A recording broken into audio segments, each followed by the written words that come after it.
బ్రహ్మర్షి పితామహ పత్రీజీ. ఆకాశగంగలో నాట్యం. నిర్వాణం. Sincerity breeds seriousness. Seriousness breeds enlightenment. Chinese సామెత. సమయం అన్నది ఎంతో విలువైన సంపద. ఆ సమయాన్ని శ్రద్ధ గా ఉపయోగించుకుంటే అది తపస్సు సీరియస్ నుంచే దివ్యజ్ఞాన ప్రకాశం అంటే ఎన్లైటన్మెంట్ ఉదయిస్తుంది. కనుక సమయాన్ని మనం ఎప్పుడూ వృధా చేసుకోకూడదు, మరి ప్రతిక్షణాన్ని సద్వినియోగం చేసుకోవాలి. సమయాన్ని వృధా చేసుకునేవాడు మూర్ఖత్మ అయితే సమయాన్ని సద్వినియోగం చేసుకునేవాడు ఆత్మజ్ఞాని అవుతాడు.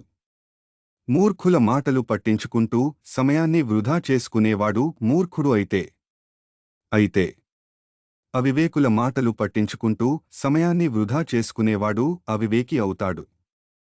పండితుల మాటలు పట్టించుకునేవాడు పండితుడు అయితే జ్ఞానుల మాటలు పట్టించుకునేవాడు జ్ఞాని అవుతాడు. విజ్ఞానుల మాటలు పట్టించుకునేవాడు విజ్ఞాని అయితే ప్రజ్ఞానుల మాటలు పట్టించుకునేవాడు ప్రజ్ఞాని అవుతాడు. ఇలా ఎవరి మాటలు పట్టించుకోవాలో తెలుసుకుని మసలుకోవడమే వివేకం అనబడుతుంది. మరి ఆ వివేకం ద్వారానే దివ్యజ్ఞాన ప్రకాశం ఉదయిస్తుంది. అప్పుడే అవసరం లేని దగ్గర మాటలను నీలకంఠుడిలా గొంతులోనే బంధించుకోగలుగుతాం. క్షీరసాగర మథనంలో బయటికి వచ్చిన హాలాహలాన్ని శివుడు తన కంఠంలోనే బంధించుకుని నీలకంఠుడు అయ్యాడు. దానివల్ల అతడికి కొంత అసౌకర్యం కలిగి ఉండవచ్చు, కాని ఆ హాలాహలం బయటికి వస్తే అందరికీ చెడుపు చేస్తుంది కనుక అతడు దానిని భరిస్తూ తన కంఠంలోనే బంధించుకున్నాడు. దానిని లోపలికి మ్రింగనూ లేదు, మరి బయటికి క్రక్కనూ లేదు. లోపలికి మ్రింగితే తనకు చెడుపు చేస్తుంది, మరి బయటికి క్రక్కితే అది లోకానికి చెడుపు చేస్తుంది అని శివుడికి తెలుసు కనుక కొంత కష్టమైనా సరే దానిని తన కంఠంలోనే ఆపి ఉంచాడు. శివుడిలాగే లోకకల్యాణానికి పూనుకున్న వాళ్లకు కూడా కొంత అసౌకర్యం ఉంటుంది, కాని సహనంతో దానిని భరించాలి.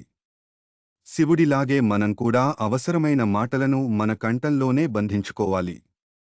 ఇక్కడి మాటలు అక్కడ, అక్కడి మాటలు ఇక్కడ చెప్పి వాతావరణాన్ని కలుషితం చేయకుండా ఎక్కడ విన్న మాటలను అక్కడే నీలకంఠుడిలా కంఠంలో బంధించుకోవాలి. పెదవి దాటి ఒక్క వ్యర్థమైన మాట కూడా బయటికి రాకూడదు. పెదవిని దాటి బయటికి వస్తోన్న ప్రతి ఒక్క మాట మీద మనకు నియంత్రణ ఉండాలి. మరి మాటలను ఒక తపస్సులా అంటే సీరియస్గా ఆచి తూచి ఉపయోగించాలి.